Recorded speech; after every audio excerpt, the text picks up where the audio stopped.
Hello students, जैसा कि आपको पता है कि हम class 12 physics chapter 2 electrostatic potential and capacitance से स्टडी कर रहे हैं और इसमें हम एनसीईआरटी चैप्टर 2 में जो एग्जांपल्स हैं उनको सॉल्व कर रहे हैं। आज हम सॉल्व करेंगे एग्जांपल 2.5 को। तो चलिए देखते हैं। यहाँ ये क्वेश्चन 3 पार्ट्स में है, ए, बी एंड सी। तो पार्ट ए में देखते हैं पहले, determine the electrostatic potential energy of A system consisting of 2 charges 7 microcoulomb and -2 microcoulomb. तो 2 चार्ज गिवन है एक सिस्टम में, उसकी पोटेंशियल एनर्जी हमें कैलकुलेट करनी है and with no external field, और वहाँ कोई एक्सटर्नल फील्ड नहीं है। प्लेस्ड एट कोऑर्डिनेट्स गिवन है इन चार्जेस के, जहाँ ये रखे हुए हैं 7 माइक्रोकूलम इस कोऑर्डिनेट्स पे रखा हुआ है और -2 माइक्रोकूलम इस कोऑर्डिनेट्स पे रखा हुआ है। एक्स वाई जेड एक्सिस में हम यहाँ पे ड्रॉ कर लेंगे। तो ड्रॉ करेंगे कुछ इस तरीके से, ले लेते हैं। चलिए, X axis and Y axis, Y axis, positive X axis and negative X axis, and this is Z axis.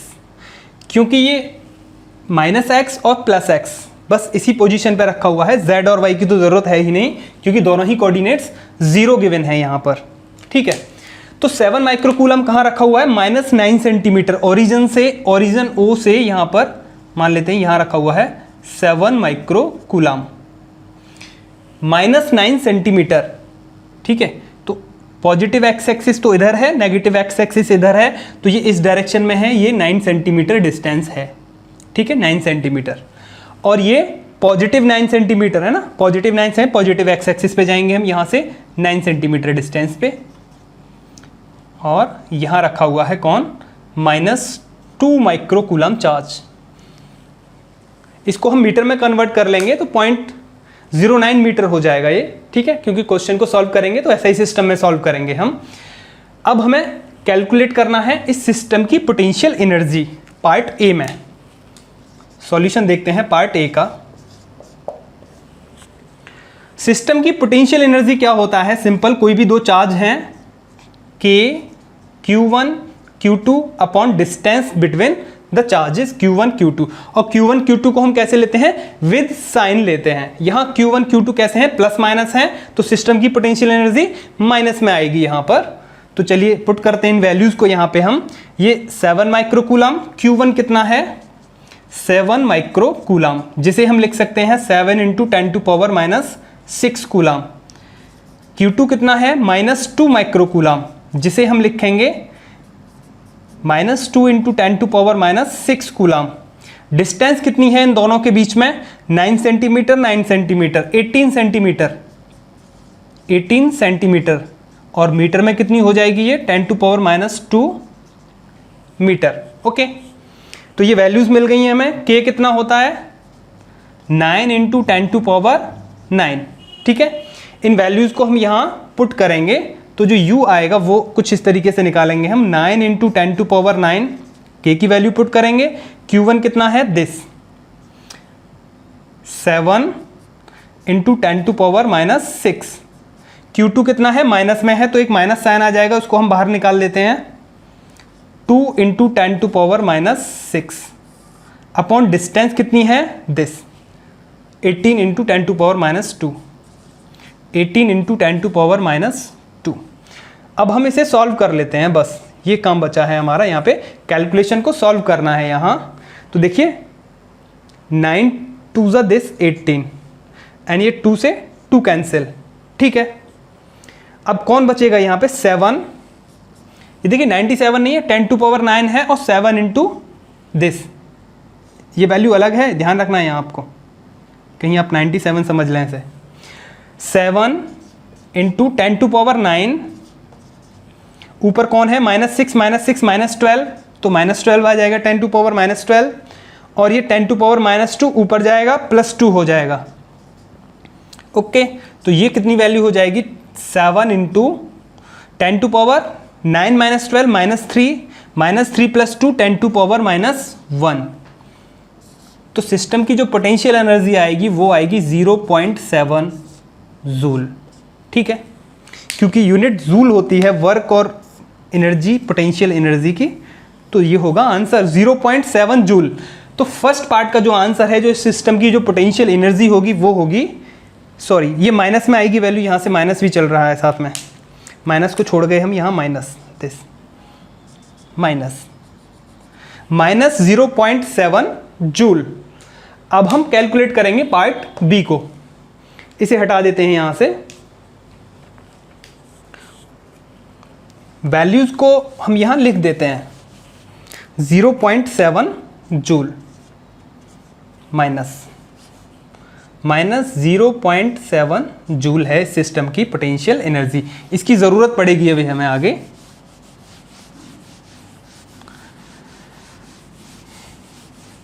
तो सिंपल सी बात यह है, इस सिस्टम की पोटेंशियल एनर्जी 0.7 जूल है, माइनस 0.7 जूल है। तो सबसे पहले हम इस चार्ज को रखेंगे जो प्लस क्यू चार्ज है, प्लस क्यू, फिर एक और प्लस Q1, फिर माइनस Q2 चार्ज लाएंगे हम इस सिस्टम को बनाने में।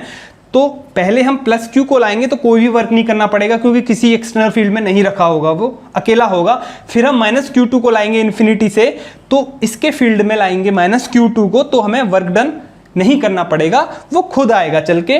तो एक्सटर्नल वर्क डन नहीं करना पड़ेगा, जो फील्ड है वही वर्क करेगा। इट मीन्स हमें वर्क मिलेगा तो ये खुद आएगा चल के। तो इसकी सिस्टम की पोटेंशियल एनर्जी क्या होनी चाहिए, माइनस में होनी चाहिए, नेगेटिव होनी चाहिए। इसका मीन्स ये है कि इस सिस्टम को अब हमें यहां से सेपरेट करना है तो हमें इतना वर्क डन करना पड़ेगा। अगर हम इसमें प्लस 0.7 जूल कर दें तो इस सिस्टम की पोटेंशियल एनर्जी 0 हो जाएगी, है ना। माइनस पोटेंशियल एनर्जी का मीन्स यही होता है कि इस सिस्टम को सेपरेट करने के लिए अब इतना वर्क हमें करना पड़ेगा। यहां से इस माइनस Q2 को हम यहां से उठा के ले जाएंगे, -2 माइक्रोकूलम चार्ज को यहां से हम उठा के ले जाएंगे, तो हमें 0.7 जूल का वर्क करना पड़ेगा। कहां तक ले जाएंगे, जीरो पोटेंशियल एनर्जी की पोजीशन तक या फिर इन्फिनिटी तक ले जाएंगे यहां से।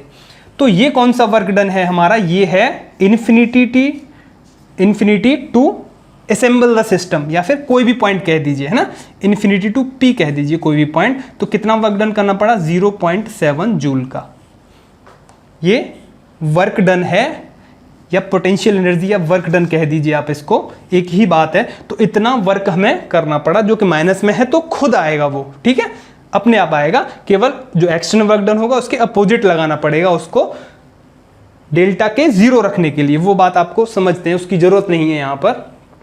तो वर्क डन हमें ये करना पड़ेगा, सिंपल। अब ये पूछ रहा है सेकेंड पार्ट में, how much work is required to separate the two charges infinitely away from each other, ठीक है। इनफाइनाइटली डिस्टेंस तक हम इनको ले जाना चाहते हैं तो हमें कितना वर्क करना पड़ेगा। इनफाइनाइट से यहां तक लाने में हमें इतना वर्क करना पड़ा। अब हमें इस सिस्टम को जो P पॉइंट तक लाए, हम मान लेते हैं ये P पॉइंट था, है ना, तो P से इन्फिनिटी तक ले जा रहे हैं सिस्टम को, या फिर इस Q1 को ले जा रहे हैं इन्फिनिटी पे, या फिर माइनस Q2 को ले जा रहे हैं इन्फिनिटी पे, किसी को मान लीजिए आप। तो वो वर्क हमें कितना करना पड़ेगा। तो एक बात बताइए, इन्फिनिटी टू P तक वर्क ये है तो माइनस हो जाएगा इसका, ये लिमिट को चेंज कर देंगे, इन्फिनिटी टू P लिख सकते हैं, क्योंकि इंटीग्रेशन की जो लिमिट होती हैं, वर्क डन निकालते हैं तो लिमिट लगानी पड़ती है A टू B, इनिशियल और फाइनल पोजीशन पे डिपेंड करता है।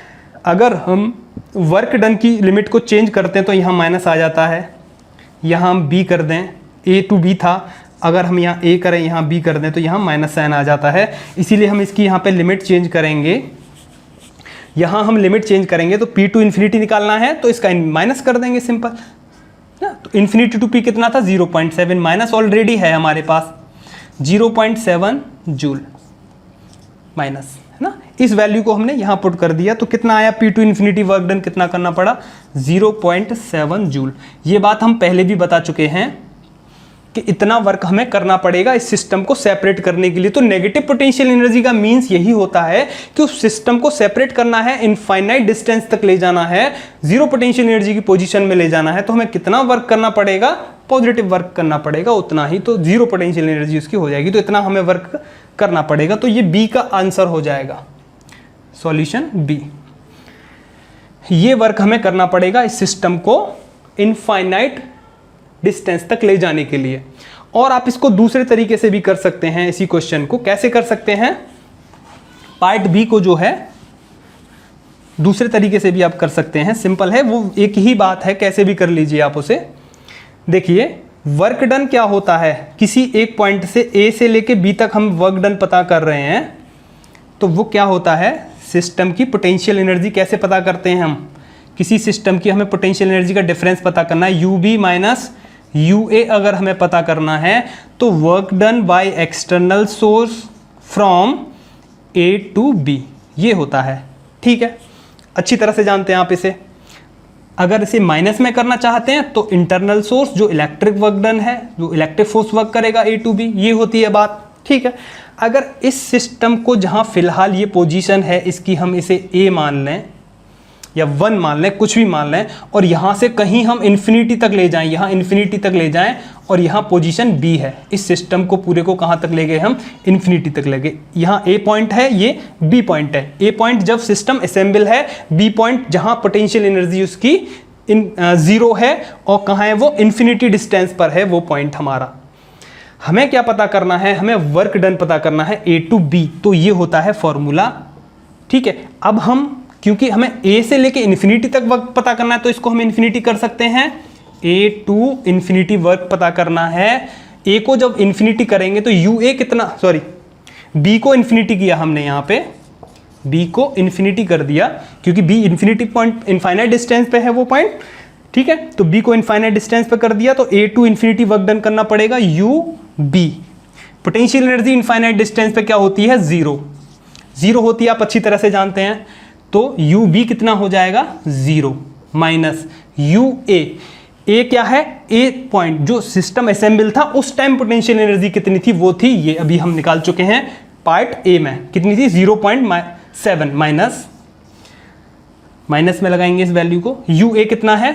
0.7। ठीक है, UB कितना है? 0। UA कितना है? माइनस 0.7। इन वैल्यूज को पुट कर दिया है बस। कितना हुआ ये? 0.7 जूल। तो इस सिस्टम को इस असेंबल, जिस कंडीशन में ये असेंबल है, यहाँ से इन्फिनिटी तक ले जाने में, हटाने में कितना वर्क करना पड़ेगा? हमें इतना वर्क करना पड़ेगा। या आप इसको इस तरीके से कर लीजिए इस क्वेश्चन को। ठीक है, जो NCERT में दिया हुआ है वो ये चीज़ है ना। तो दो तरीके से पार्ट B को हम यहाँ पे सॉल्व कर सकते हैं। अब हम देखेंगे पार्ट C को। जो एक आंसर है उसे हम यहाँ लिखे रहने देते हैं क्योंकि हमें ज़रूरत होगी अभी। अब देखते हैं पार्ट C का सॉल्यूशन क्या रहेगा। C में क्या है? यहाँ अब हम इसे एक्सटर्नल फील्ड में रखेंगे। ये जो सिस्टम है हमारा, इसको हम कहाँ रखेंगे? एक्सटर्नल फील्ड में, एक्सटर्नल इलेक्ट्रिक फील्ड में। चलिए देखते हैं क्या है यहाँ पर। Suppose that the system of charges, C में, suppose that the system of charges is now placed in an external electric field, और electric field given है this, ये electric field given है this, A 1/r², और A कितना है? 9 × 10⁵ coulomb metre minus 2। So what would be the electrostatic energy of the configuration B? अब अगर इस सिस्टम को हम एक्सटर्नल इलेक्ट्रिक फील्ड में रख दें, जो कि ये है, इलेक्ट्रिक फील्ड कैसा है? पार्ट C का सॉल्यूशन देखते हैं। ये पार्ट A का आंसर था और पार्ट C का सॉल्यूशन देखते हैं अब हम। ठीक है, देखिए इलेक्ट्रिक फील्ड कैसा है? वेरी कर रहा है, 1/r², डिस्टेंस की स्क्वायर के साथ कम होता जा रहा है फील्ड। मीन्स इसको हम इस तरीके से मान सकते हैं, कोई भी प्लस Q चार्ज है, उससे जैसे जैसे हम दूर जाते हैं, जैसे जैसे डिस्टेंस बढ़ती है, तो किसी भी पॉइंट पर अगर पोटेंशियल पता करें, r डिस्टेंस पे इलेक्ट्रिक फील्ड पता करें तो कितना होगा? E = A 1/r²। कुछ इस तरीके से यहाँ ये गिवन है जो इलेक्ट्रिक फील्ड हमारा है।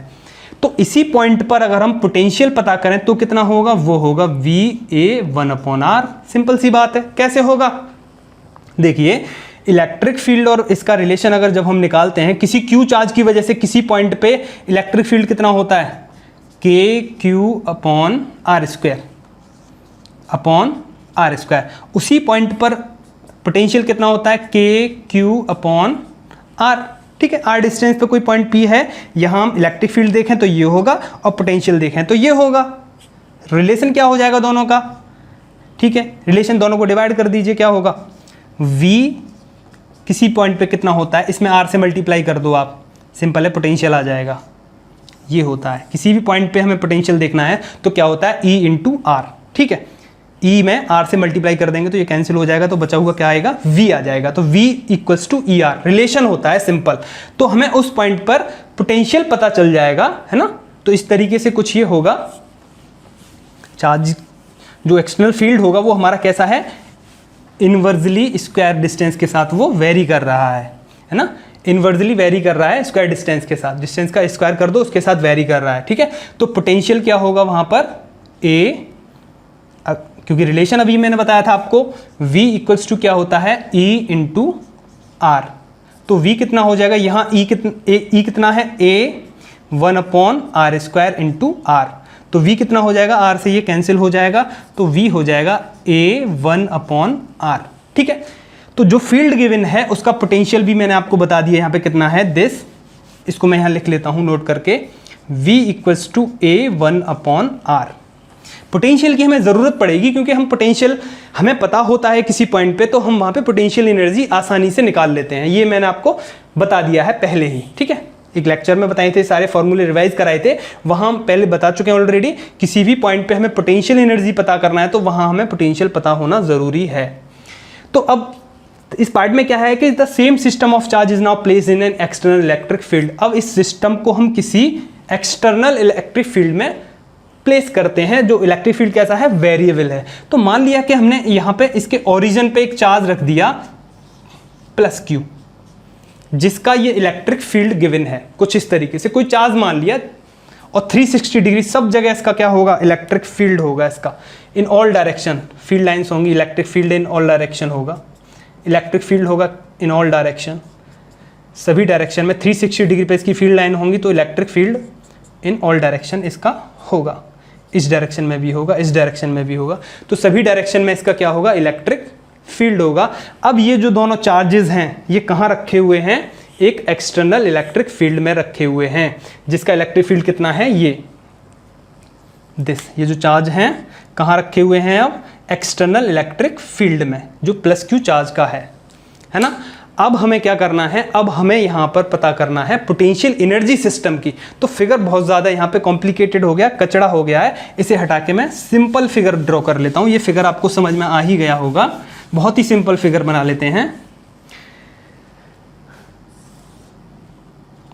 यहाँ मैंने +q चार्ज रखा, जिसका इलेक्ट्रिक फील्ड ये है, यहाँ 9 सेंटीमीटर डिस्टेंस पे और यहाँ 9 सेंटीमीटर डिस्टेंस पे, ठीक है। ये हमारा था यहाँ पे 7 माइक्रोकूलम चार्ज, और यहाँ था 2 माइक्रोकूलम का चार्ज, है ना। इसका इलेक्ट्रिक फील्ड होगा, इस डायरेक्शन में भी होगा, इन ऑल डायरेक्शन होगा, बस हम इस डायरेक्शन में यूज कर लेते हैं क्योंकि हमारे जो चार्जेस रखे हुए हैं इन पॉइंट्स पे रखे हुए हैं। तो इस पॉइंट पे जो इलेक्ट्रिक फील्ड होगा कुछ इस तरीके से, यहाँ पे भी इलेक्ट्रिक फील्ड होगा इस डायरेक्शन में इस तरीके से, ठीक है। तो हमारे पास कितने चार्ज हो गए, एक तो ये Q1 मान लिया, और एक ये -2 माइक्रोकूलम था चार्ज देश, और एक ये -Q2 मान लिया, और एक ये +Q। कितने चार्ज हैं सिस्टम में, 1 2 3, कुछ इस तरीके से चार्जेस मान लिए, इसका ये सिस्टम है। ये तीसरा मान लिया हमने एक्सटर्नल इलेक्ट्रिक फील्ड के लिए। अब हमें सिस्टम की पोटेंशियल एनर्जी पता करनी है। देखिए आप, 1 2 3 इतने चार्जेस हैं किसी सिस्टम में, उस सिस्टम की हमें पोटेंशियल एनर्जी अगर पता करनी है तो आप कैसे पता करेंगे potential energy of the system. पहले तो 1 2 की निकालेंगे, U12 प्लस U2 और 3 की निकाल लीजिए, 1 3 कह लीजिए, U13 निकाल लीजिए, 1 3 निकाल लीजिए, प्लस U23, कुछ इस तरीके से, है ना। पहले तो इन दोनों चार्जेस की पोटेंशियल एनर्जी, इसके बाद 1 3, फिर इन दोनों चार्जेस की पोटेंशियल एनर्जी, फिर U23, फिर इन दोनों चार्जेस की पोटेंशियल एनर्जी, कैसे भी कर लीजिए। देखिए ये हम पोटेंशियल Q1 और Q2 जब चार्ज थे उसकी हम पोटेंशियल एनर्जी पहले पता कर चुके हैं। ये कौन है, U1 और 3 की, जब Q नहीं था, यही तो था U13, है ना, 0.7 माइनस जूल में, -0.7 जूल। तो U13 तो हम कैलकुलेट कर चुके हैं ऑलरेडी, कितना है, Q1 Q2, जो Q1 और -Q2, जो 7 माइक्रोकूलम और -2 माइक्रोकूलम का जो अभी फर्स्ट जो ए पार्ट में निकाला था वही तो पूछ रहे थे वो। इसको मैंने Q1 मान लिया है, इसको मैंने -Q2 मान लिया है, सिंपल, ठीक है, कंफ्यूज नहीं होना है। तो U13 ये है, कैलकुलेट कर चुके हैं। अब हमें कौन कैलकुलेट करना है, हमें ओनली यहाँ पर एक तो ये कैलकुलेट करना है और एक U23 कैलकुलेट करना है, U12 और U23 कैलकुलेट करना है। तो सबसे पहले मैं कैलकुलेट कर लेता हूँ U12। तो पोटेंशियल एनर्जी निकालने के लिए हमारे पास फॉर्मूला होता है, सिंपल आप यही जानते हो, K Q1 Q2 R। यही होता है फॉर्मूला, सिंपल है ना, डिस्टेंस के साथ स्क्वायर नहीं करना। अच्छा, लेकिन यहाँ हमें Q तो पता नहीं है, Q1 तो हमें पता है 7 माइक्रोकूलाम है, लेकिन जो एक्सटर्नल फील्ड है वो किस चार्ज का है उसका हमें चार्ज नहीं पता। Q2 हमें नहीं पता, यहाँ Q1 पता है, Q2 नहीं पता, लेकिन हमें उसका इलेक्ट्रिक फील्ड पता है, इस चार्ज का इलेक्ट्रिक फील्ड पता है, मींस इस पॉइंट पे हमें इलेक्ट्रिक फील्ड पता है। इलेक्ट्रिक फील्ड पता है तो हमें इस पॉइंट पे पोटेंशियल भी पता है, इस पॉइंट पे पोटेंशियल भी पता है, कितना है, इतना है पोटेंशियल, है ना। किस डिस्टेंस पे, अगर यहां से 9 सेंटीमीटर डिस्टेंस लगाएं तो इस पॉइंट पे हमें पोटेंशियल पता है। तो हमें जब पोटेंशियल पता हो और हमें पोटेंशियल एनर्जी पता करनी हो तो क्या फॉर्मूला यूज करते हैं, उस पॉइंट का पोटेंशियल और सोर्स चार्ज तो Q है यहाँ, इसका पोटेंशियल है इस पॉइंट पर, तो जो चार्ज लाए, कौन सा चार्ज लाए, Q1 अगर हम चार्ज लाएं इस पॉइंट पर तो यहाँ जितना पोटेंशियल है इस पॉइंट चार्ज से, या जो चार्ज है उससे मल्टीप्लाई कर दीजिए तो आपको पोटेंशियल एनर्जी पता चल जाएगी उस सिस्टम की। ठीक है, आप भले ही इसको ऐसे कर सकते हैं, इसका पोटेंशियल निकाल लीजिए इस पॉइंट पे, लेकिन क्योंकि हमें इसका पोटेंशियल नहीं पता कितना है, क्योंकि इसका गिवन है, तो इसका पोटेंशियल इस पॉइंट पर, और ये जो चार्ज अगर इसे हम इनफाइनाइट डिस्टेंस से यहाँ लाएं तो जितना भी हमें Q1 जो ला रहे हैं हम साइन के साथ लाना है, अच्छी तरह से ध्यान रखना आपको। साइन क्या है इसका, प्लस Q है, तो यहाँ हमने प्लस Q1 चार्ज लेके आए, तो किस पॉइंट पे लाए, इस पॉइंट पे लाए, और इस पॉइंट पर पोटेंशियल कितना है, मान लीजिए VP पोटेंशियल है इस पॉइंट पे, ये हो गया। ठीक है, तो अब हमें U12 निकालना है, क्योंकि U12 निकालना है तो कैसे निकालेंगे हम यहाँ पर U12, potential at point this, इस पॉइंट पर पोटेंशियल जो होगा कितना होगा इस पॉइंट पे पोटेंशियल, VP कह देते हैं, चलिए इसे P, और इसे T कह देते हैं, Q तो हमने यूज कर लिया है ना। Potential at point P multiply by what, जो चार्ज लाए हम Q1 चार्ज लाए, है ना, यही तो फॉर्मूला होता है पोटेंशियल एनर्जी का। और अब अगर आपको नहीं याद तो V इक्वल्स टू W/Q होता है, तो W इक्वल्स टू VQ हो जाएगा। V वर्क डन ही तो पोटेंशियल एनर्जी होता है, ये एक्सटर्नल वर्क डन है तो एक्सटर्नल वर्क डन ही पोटेंशियल एनर्जी होता है। U इक्वल्स टू VQ हो जाएगा, V potential at that point multiply जो भी चार्ज लाए Q1 से आप मल्टीप्लाई कर लेंगे तो VP मल्टीप्लाई बाई Q1, इस पॉइंट पर पोटेंशियल कितना होगा, ये होगा, लेकिन डिस्टेंस कितनी होगी, 9 सेंटीमीटर। R डिस्टेंस पे ये गिवन है, एक वैल्यू गिवन है, इस तरीके से चेंज करेगा डिस्टेंस के साथ, लेकिन इन दोनों पॉइंट के बीच में निकालेंगे तो Q चार्ज की वजह से यहाँ जो पोटेंशियल होगा इतनी डिस्टेंस लगाएंगे 9 सेंटीमीटर, है ना, यहाँ पे 9 सेंटीमीटर। तो A और R की वैल्यू हम जान गए, यहाँ पे कितनी है, 1/R। R कितना है, 9 सेंटीमीटर, या फिर इसको लिखें 0.09 मीटर। मीटर में हो जाएगा कितना, ये 0.09 मीटर, या फिर 9 × 10⁻²। और Q1 कितना है, 7 माइक्रोकूलाम। 7 माइक्रोकूलाम, माइक्रो की जगह यहाँ -6 लिख देंगे। ठीक है, तो ये हो जाएगा U1 और 2, ये हो गई वैल्यू। अच्छा, U13 निकालते हैं, अब इसे बाद में ही सॉल्व कर लेंगे। U13 है ना, सॉरी U13 तो निकाल चुके, U23 निकालना है अब हमें, U23 है ना। U13 फर्स्ट पार्ट में निकाल चुके थे, U23 निकालना है अब। इन दोनों के बीच में सेम यही प्रोसेस रहेगा फिर से, क्योंकि Q की वजह से निकालना है, Q की वजह से यहाँ पे पोटेंशियल कितना होगा, potential at point T multiply जो भी चार्ज लाए, कहीं से हम -2 माइक्रोकूलाम को लाए इस चार्ज के फील्ड में, इस चार्ज का जो फील्ड है यहाँ पोटेंशियल पता है हमें, तो मल्टीप्लाई जो भी चार्ज लाए हम, क्या है वो, -Q2। उस चार्ज को साइन के साथ रखना है, ये अच्छी तरह से आपको पता है। पोटेंशियल T पॉइंट पर कितना होगा, इतना ही होगा। ठीक है, गिवन है, क्योंकि ये गिवन है यहाँ पे पोटेंशियल, साइन के साथ नहीं गिवन है, ओनली यही गिवन है, तो आप इसी को लगाएंगे। कितना है, A मल्टीप्लाई डिस्टेंस के साथ 0.09 × Q2, -Q2 कितना है, वो -2 माइक्रोकूलाम का है, -2 × 10⁻⁶। ओके, तो हमें तीनों ही पोटेंशियल एनर्जी मिल गई हैं, तो तीनों ही पार्टिकल्स लगाएं, एक ये और एक ये, इन सबको हमें क्या करना है, अब ऐड करना है यहाँ पर। सिंपल, अब हम यहाँ पे इसको ऐड कर देंगे। तो ऐड करने के लिए सिंपल यहाँ मैं लिख लेता हूँ इसे, U कितना होगा टोटल, U12 कितना है, ये वैल्यू है, A multiply 7 into 10 to power minus 6 upon 0.09, ठीक है। U12, U13 is this plus 0.7 joule के लिखने की जरूरत नहीं है, ठीक है। और U23 दिस U23 कितना है, ये है वैल्यू। इस वैल्यू को भी हम यहाँ पे लिख देते हैं, माइनस में आएगी ये, प्लस माइनस माइनस हो जाएगा, तो यहाँ होगा ये A और माइनस तो हमने बाहर ले ही लिया, 2 into 10 to power minus 6 upon 0.09, ठीक है। तो ये जो वैल्यू है इसको हमें सॉल्व करना है, बस कैलकुलेट करना है इसे। ए की वैल्यू हम पुट कर देंगे, ए गिवन है इसमें, यहाँ पे ये रही वैल्यू, बस इसे सॉल्व करना है। अब हमें डायरेक्ट सॉल्व कर लेना है। चलिए, जब हम इसे सॉल्व करेंगे तो जो u आएगा वो कितना आएगा, u कितना आएगा, इन वैल्यूज़ को लगा के यहाँ पे कंप्लीट सॉल्यूशन करना है। a की वैल्यू लगा देते हैं, कितनी है 9 इंटू 10 टू पावर 5, a की जगह पुट कर दिया, multiply 7 into 10 to power minus 6 upon 0.09 plus 0.7 this minus, फिर a की वैल्यू पुट करेंगे 9 into 10 to power 5 multiply 2 into 10 to power minus 6 upon 0.09। बस इसे सॉल्व करना है हमें, यहाँ पर सॉल्व कर लेते हैं इसे।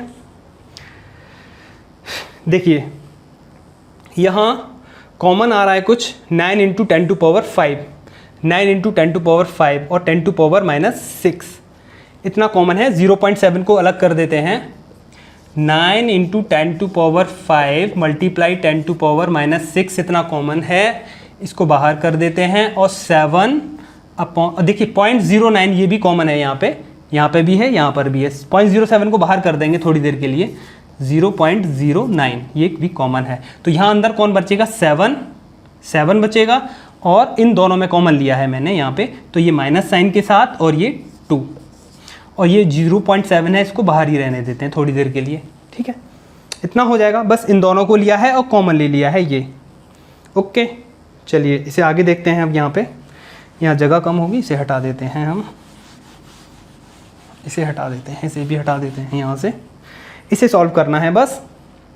7 माइनस 2 5 हो जाएगा, तो ये होगी वैल्यू 9 इंटू 10 टू पावर 5, और 10 टू पावर 5 और माइनस 6 कितना हो जाएगा, -1 upon 0.09 multiply by 5, this 5 plus 0.7।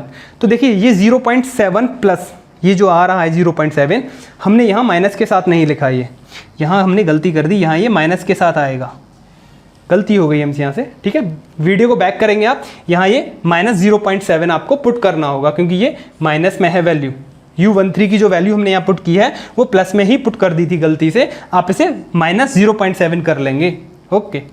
तो यहाँ हो जाएगा ये -0.7, ठीक है। इसे और सॉल्व कर लेते हैं बचे हुए पार्ट को बस।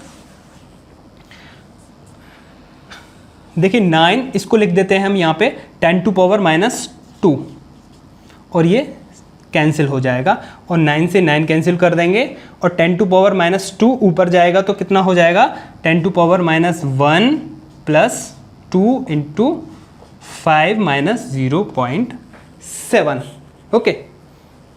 नाउ दिस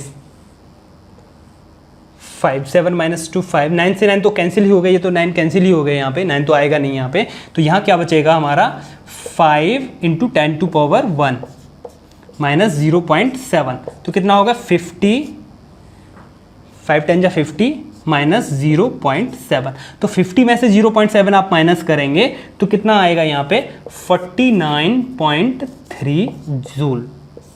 ये हो जाएगी सिस्टम की पोटेंशियल एनर्जी, ठीक है। तो पार्ट सी का जो आंसर होगा वो रहेगा ये 49.3 जूल, ओके, तो इस तरीके से हम कुछ इसे सॉल्व करेंगे क्वेश्चन को। So this is the solution, screenshot ले लेंगे आप इसका। ओके, अब तो बस कैलकुलेशन वाला पार्ट बचा है, स्क्रीनशॉट लेने की तो क्या पड़ेगी आपको अब ज़रूरत। ठीक है, वीडियो को बैक करके आप चेक कर लेंगे पूरे क्वेश्चन का। So thank you for today.